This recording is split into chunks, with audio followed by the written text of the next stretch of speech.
안녕하세요. 동신대학교 반려동물학과 3학년 망고 언니입니다. 오늘은 저의 반려견 망고와 함께 교육 콘텐츠 영상을 준비해봤고요. 본격적인 영상에 들어가기에 앞서 저의 반려견인 망고를 소개하도록 하겠습니다. 망고는 포메라니안과 푸들 믹스인 포메프이고 5살이에요. 밖에서는 얌전한 척 하는데 집에서는 이렇게 보다시피 난리를 치고 경비견 역할을 한답니다. 분리불안도 있고 흥분도가 높은 아이라서 개 짖는 소리, 초인종, 노크, 문 열리는 소리, 그리고 도어락 비밀번호 소리에 엄청 민감하게 반응해요.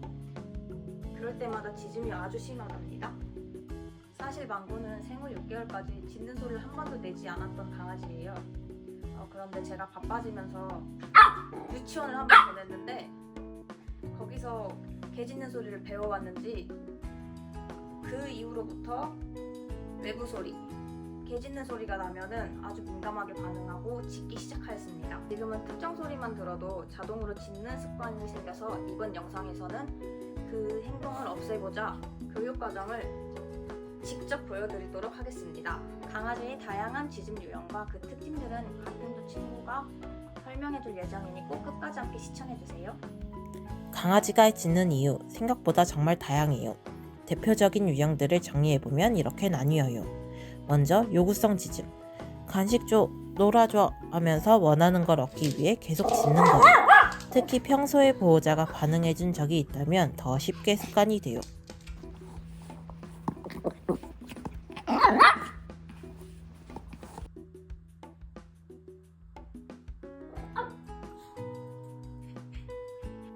경계성 짖음, 집 밖의 발소리, 초인종, 엘리베이터 소리 같은 외부 자극 소리에 반응하는 짖음이에요. 우리 집을 지켜야 한다는 생각이 강한 아이들에게 자주 나타나죠. 분리불안성 짖음, 혼자 남겨졌을 때 불안함을 느껴서 짖는 경우예요. 보호자가 외출할 때부터 짖기 시작해서 돌아올 때까지 계속 짖는 아이들도 있어요.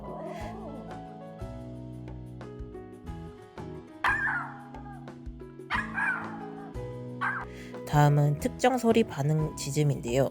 청소기나 드라이기, 특정한 소리에 과민하게 반응하는 짖음이에요. 어떤 아이는 세탁기 돌아가는 소리에도 깜짝 놀라 짖기는요.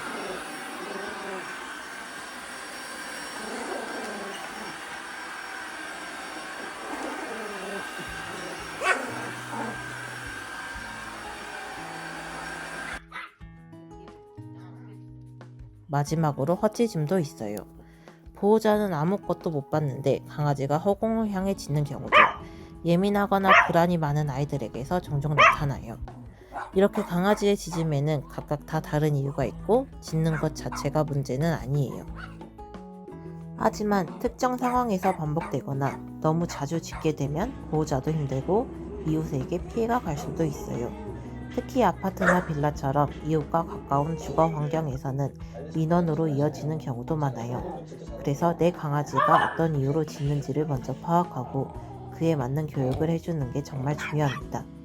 무조건 참게 하기보다는 상황에 맞게 조절할 수 있도록 도와주는 것이 핵심이에요. 지금까지 다양한 짖음 유형과 그 특징에 대해 잘 들으셨나요? 혹시 우리 아이가 어떤 이유로 짖는지 조금은 감이 오셨을까요? 강아지가 짖는 이유를 정확히 아는 게 그에 맞는 교육을 시작하는 첫걸음이라고 저는 그렇게 생각합니다. 그래서 저도 망고가 왜 짖는지를 먼저 고민해보고 그에 맞는 교육 방법을 하나씩 시도해봤습니다. 사실 교육 방법은 정말 다양해요. 하우스 훈련, 간식 뿌리기, 소리 둔감화, 목줄 컨트롤 등 이런 다양한 방법이 있는데 저도 처음엔 이 중 하나가 분명 효과가 있겠지 하고 시킨 적이 있습니다. 그런데 망고는 이 4가지는 다 맞지 않았어요. 예를 들어 첫 번째로 많이들 하는 하우스 훈련. 하우스 하고 들어가면 간식을 주는 방식인데요. 망고는 흥분하면 간식을 아예 안 먹어요. 최애 간식을 줘도 짖기만 해서 효과가 없고 흥분이 다 가라앉았다고 생각해서 5분에서 10분 뒤 문을 열어주면 또다시 흥분하고 짖습니다.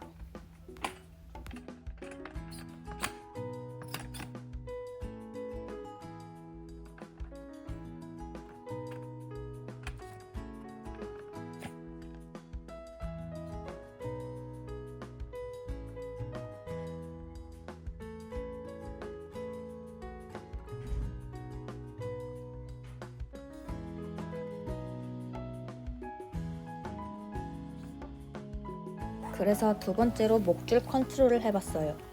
누가 오기 전에 목줄을 채우고 방을 돌아다니며 흥분도를 낮춘 뒤 짖을 때 리드줄로 컨트롤하는 방식인데 망고는 그때부터 목줄을 무서워하기 시작했습니다.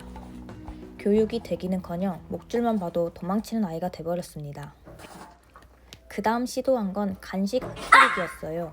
초인종 소리가 나기 전에 간식을 바닥에 뚝 뿌려서 시선을 돌리는 교육이었는데 망고가 이 방식에는 반응을 했습니다. 근데 장이 예민한 아이라서 간식을 많이 줄 수가 없어 오래 하지는 못했어요. 그래서 저는 지금 교수님께 배운 제지 훈련과 안정된 공간 제공이라는 방법을 시도하고 있습니다.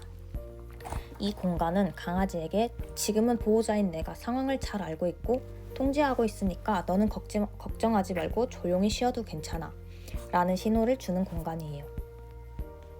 즉 내가 리더니까 너는 조용히 기다리면 돼 라는 의미를 강아지가 안정감 있게 느끼도록 해주는 거죠. 이걸 반복하다 보면 이 공간에서는 굳이 내가 나서서 짖지 않아도 되는구나 하는 인식이 조금씩 자리 잡게 됩니다. 방법은 생각보다 간단합니다. 1. 우선 눈이 보이는 방향의 구석 공간을 만들어줍니다. 집 구조상 그런 위치가 없다면 저처럼 가구를 활용해서 모서리 공간을 따로 만들어줘도 좋아요. 2. 강아지가 짖을 때 갑자기 앞으로 다가가거나 허공에 발을 툭 치는 동작으로 멈춰 라는 신호를 줍니다. 이때 강아지를 직접 건드리거나 위협하지 않도록 조심해야 해요. 중요한 건 강하게 제지하려는 자세보다는 지금은 하면 안 되는 행동이야 라는 신호를 짧고 정확하게 전달하는 거예요. 3. 강아지가 진정되면 그 상태를 유지한 채 보호자는 자연스럽게 자기 할 일을 하며 무시합니다. 강아지가 내가 조용히 있으니 관심을 받지 않네? 라고 느끼게 되는 거죠. 4. 만약에 내가 자리를 뜨자마자 강아지가 그 구석에서 나와버린다면 다시 차분하게 같은 공간으로 유도합니다. 반복을 통해 조용히 있는 시간 자체를 점점 늘려가는 거예요. 5. 강아지가 조용히 있는 동안 나도 잊을 만큼 시간이 흘렀을 때 자연스럽게 칭찬하거나 관심을 줍니다. 이 타이밍이 정말 중요해요. 사실 저도 처음에는 망고가 짖을 때 구석으로 데려가서 조용히 시켜보려고 했는데 제가 너무 강압적인 태도로 했던 것 같아요. 망고가 저를 무서워하고 식탁 밑이나 TV 탁상 밑으로 도망가고 스트레스 받는 모습이 보였습니다. 그래서 교육 방식보다 먼저 내 태도를 바꾸는 게 우선이구나 하고 느끼고 그 후로는 강요 대신 기회를 주는 훈련 방식으로 전환하게 됐습니다. 그래서 저는 방식을 조금 바꿨어요. 이제는 너무 강압적인 제지 대신 구석 공간에 방석을 깔아주고 거기서 조용히 있으면 보상이 주어지는 구조로 교육하고 있어요. 조용히 라는 말을 들었을 때 그 자리에서 차분하게 기다리면 칭찬을 받거나 간식을 받는 식으로 조금씩 학습시키는 중입니다. 아직은 연습 중이라 완벽하지 않지만 망고도 점점 그 공간에서 쉬는 시간이 늘고 짖는 빈도도 서서히 줄어들고 있어요.